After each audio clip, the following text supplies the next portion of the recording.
Hey everyone! This week has been a little bit heavy for people on BookTube and in the book community at large. So, I figured I'd do what I do best. Turn back to the books. I'm Nikhil with Shelf-Esteem, and this is the weekly reading roundup for the week ending February 15th, 2025.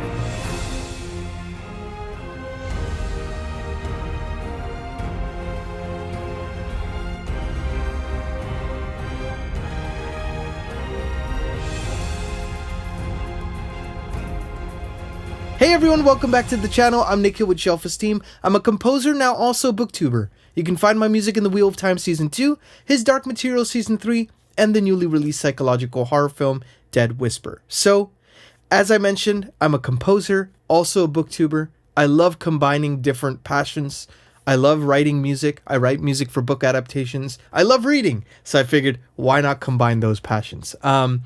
If you are new to this channel, my weekly reading roundup is where I talk a little bit about, just kind of channel updates, what I'm reading, what I'm going to read.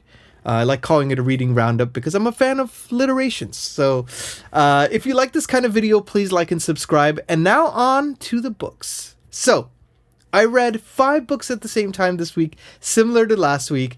And that's why I've only made small dents in these books because honestly, when reading dense fantasy books, then reading other massive chonkers, it's nice to kind of balance them against each other, juxtaposition them. So if you start getting tired on one, you can kind of switch to the other and have a little palate cleanse while you're reading. So that's kind of how I've been structuring my week, and it's actually served me really well.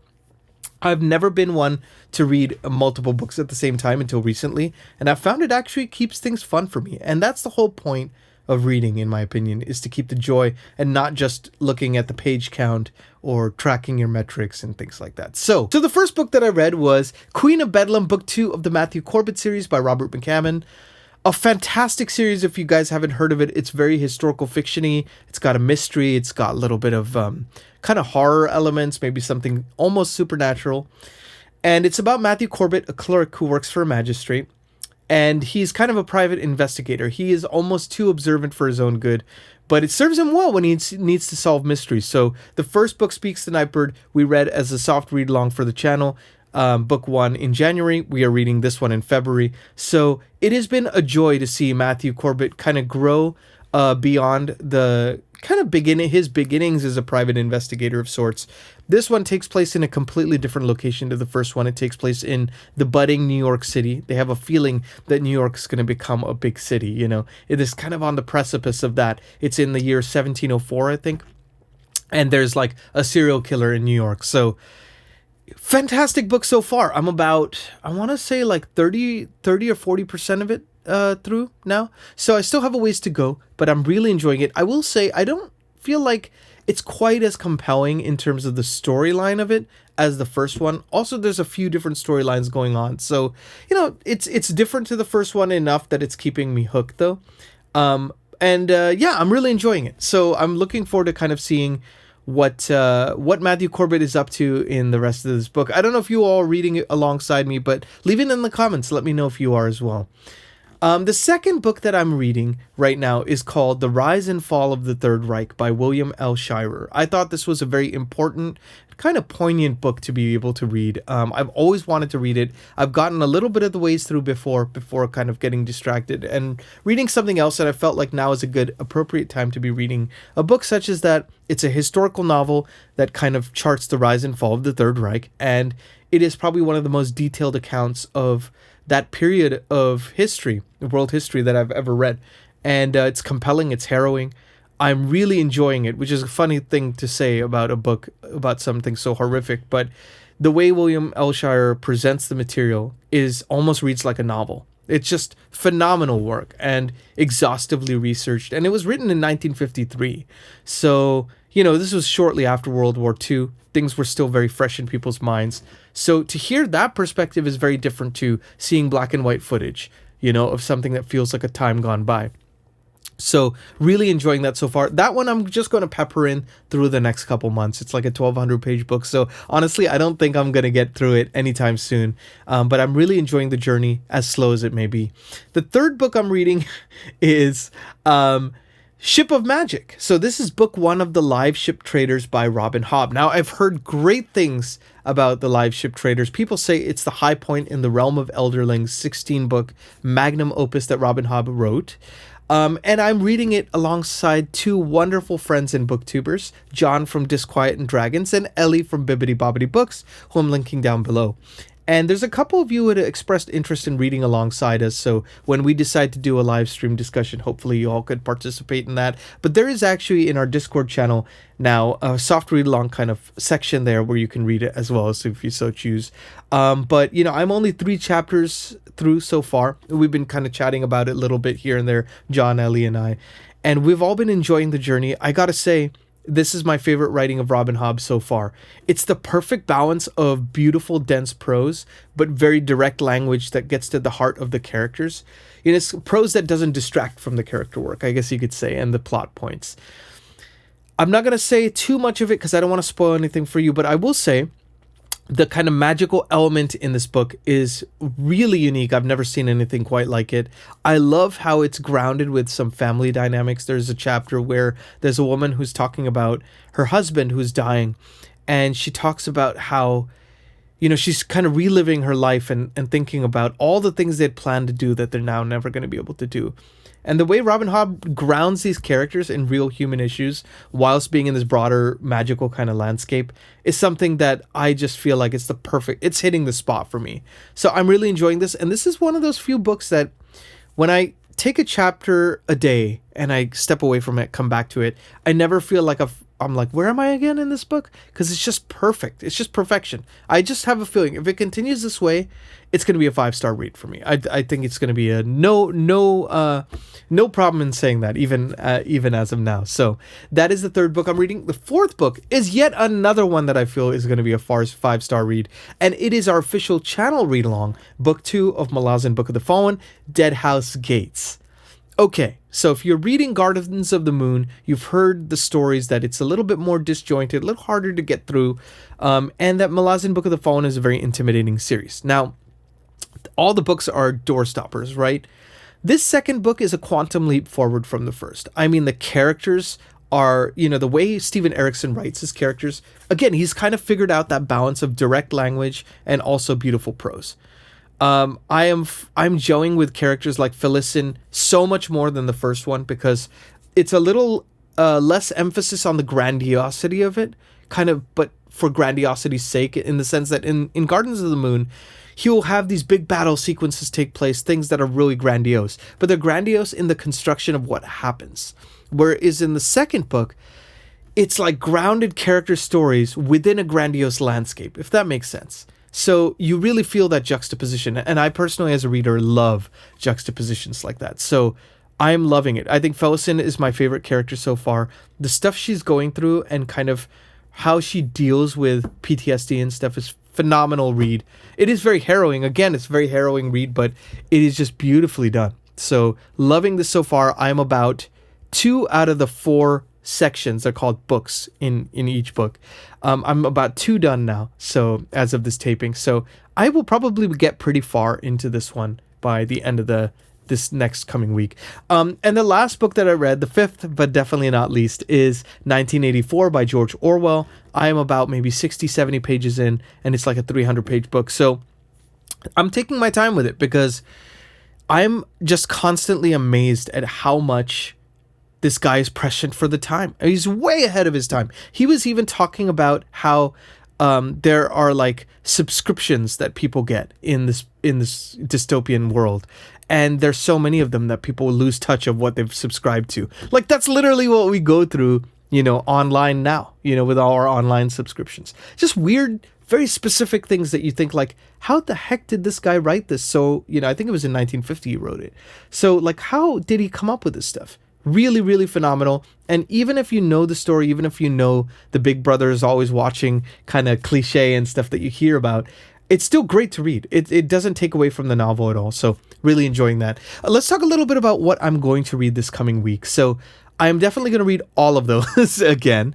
But what I'm going to try to focus on finishing is finishing 1984, finishing Queen of Bedlam, the Matthew Corbett book, and getting a little bit further on into Dead House Gates, maybe finishing it, or, you know, leaving, maybe finishing like 3/4 of the way through. Something like that, I think, will be a nice place to kind of continue, because I'm just having so much fun with that, and I find myself thinking about the characters even when I'm not reading. So let's talk a little bit about this week on the channel. So now we are at 1,014 subs, which is incredible. We are approaching the 4,000 hours of watch time that it takes to monetize a channel like this. So I'm just so grateful that you all have been watching and commenting and joining the Discord, joining the FABLE app, you know, participating in these read-alongs. The whole point of why I started this channel was to create a community, something where we could all chat with each other, because I don't have very many friends here who read books as much voraciously as I do. Some of them will be like, I think I walked by a library once, you know,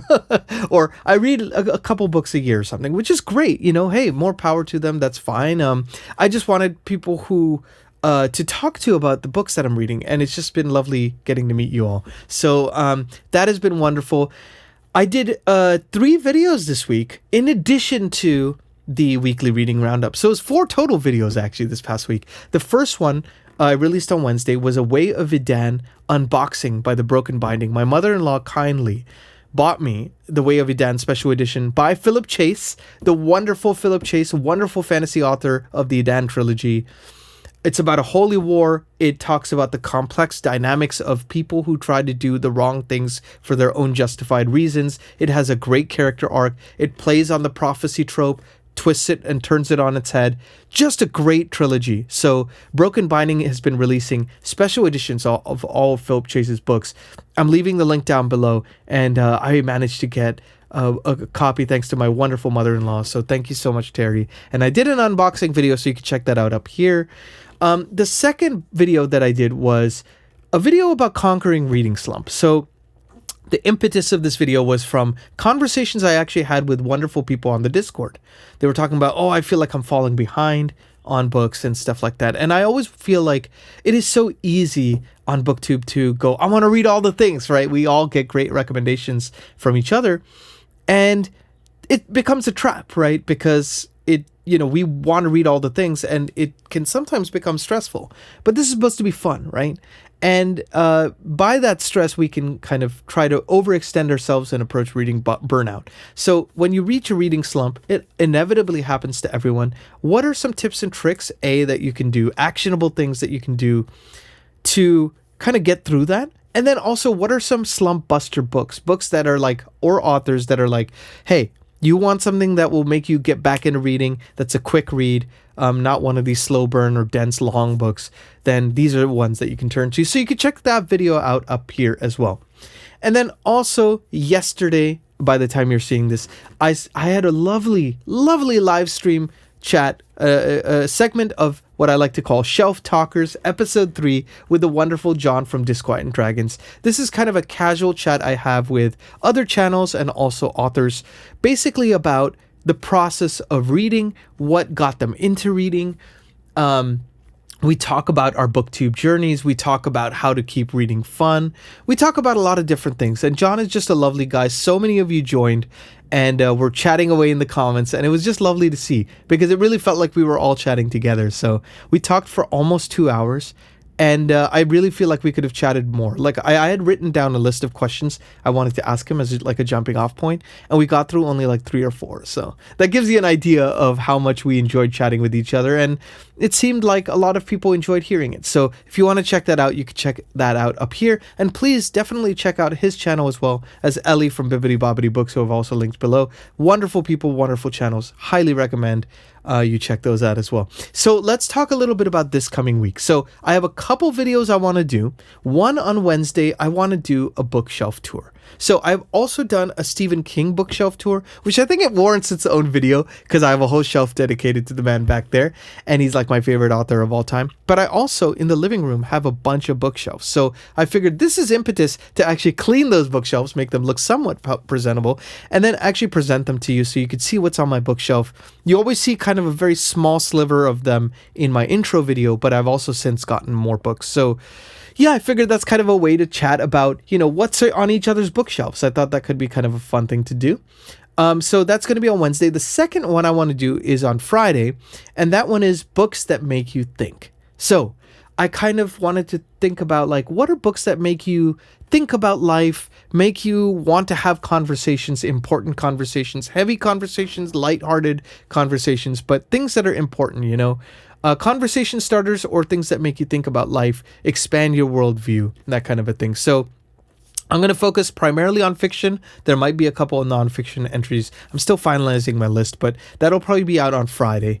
And then I have to say, y'all, it gives me great joy to announce that Jenny Wirtz, author of Wars of Light and Shadow, Witch of a Soft Read Along we're doing on the channel, is going to grace us with her presence on Saturday at 10 a.m. PST, 1 p.m. EST, and I believe 6 p.m. UK time, covering as many bases as I can there. And it's going to be lovely because we're going to chat about her writing process. We're going to chat about Curse of the Mistwraith, book 1 of the Wars of Light and Shadow. We're going to keep some of it spoiler free, and then of course dip into some spoilers, because basically whatever she wants to talk about, I'm going to let her take the lead there. But I have some questions kind of written down. I would love to ask her about her writing journey, her writing process. You know, I always find it fascinating, someone who's so dedicated to the craft like Jenny is. And it shows by her prose, by her character work. She is a master of subtlety in her stories. And she's so good at playing against, you know, playing with human dynamics in a fantasy world setting, and about prejudices and themes that you don't often see explored in fantasy. So Jenny, thank you so much for agreeing to be on my channel. It means the world, and I'm just so excited to be able to chat with you virtually as well. So you all can tune in. I'm going to make another community post and post it in the Discord, basically post it everywhere as well. So you can check that out on Saturday. I hope to see a lot of you there. And then the last thing I'll say is the music talk. So I am very excited to say the final version of the Edan trilogy main theme that I've written for Philip Chase's books has been submitted, and he is going to be releasing it on Tuesday. So that will be on his channel, with some artwork from the broken binding and everything. And I believe we might be putting it on Instagram as well. So we'll keep you posted on that. But I'm just so excited. And I'm going to, on Friday, have it on my music channel, which I'm also linking down below in case you want to check that out. But it's kind of the culmination of reading those 3 books, having chats with Philip, and just kind of diving into the world of Edan, you know. And we got Roanna, his eldest daughter, a wonderful cellist to play the main cello on it. So we recorded that at a studio a couple weeks back, and the whole thing has just been a blast. I mean, writing for books is like one of my favorite things to do. And, you know, it's always an excuse to go, I guess I got to read the whole series now and get to know the characters and stuff. So it's been wonderful. Philip, thank you so much for having me on the journey. I've been really enjoying myself, and I've been really enjoying kind of diving into this world, playing this world with you, and getting to know you better as well, my friends. So excited for you to all finally hear what we've been cooking up. And that will be on Philip's channel, like I said, and then I'll put it on a YouTube of a still image set to the music on my channel, probably on Friday or something like that. So that is it for me. What did you all read? I know this is kind of a longer reading roundup, but I had a lot to say because, you know, kind of a packed week and a packed week to come. But yeah, I would love to know from you all what you read, what you enjoyed, anything cool happened to you this week, anything you want to vent about. This is a safe space always where we could talk to each other as friends and fellow book lovers. So if you like this kind of video, please like and subscribe. I'm Nikhil with Shelf-Esteem. Be good to yourselves. Be good to each other. Have a week of surpassing excellence, my friends. And I'll see you on the next video on Wednesday. Take care.